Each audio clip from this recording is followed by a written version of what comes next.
নমস্কার, আজকে রান্না করছি গ্রিন রুই মাছের ঝোল। মাছগুলো আমি ভাজা করে নিয়েছি।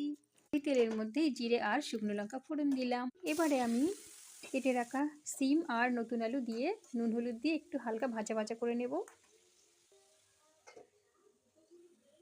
তো আমি মশলা রেডি করে নিয়েছি এখানে গোটা জিরে, সর্ষে, আদা আর কাঁচা লঙ্কা সব কিছুর আমি পেস্ট তৈরি করে নিয়েছি।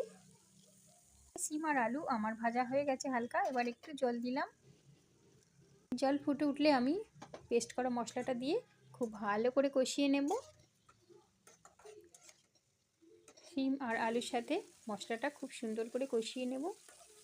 কষানো হয়ে এলে তেল ছাড়া ছাড়া হয়ে আসবে। এবারে আমি ভেজে রাখা মাছগুলোকেও দিয়ে দেব আর হালকা গরম জল দিয়ে দেব পরিমাণ মতো। এবার একটু নুন আর হলুদ দিয়ে ঢাকা দেব।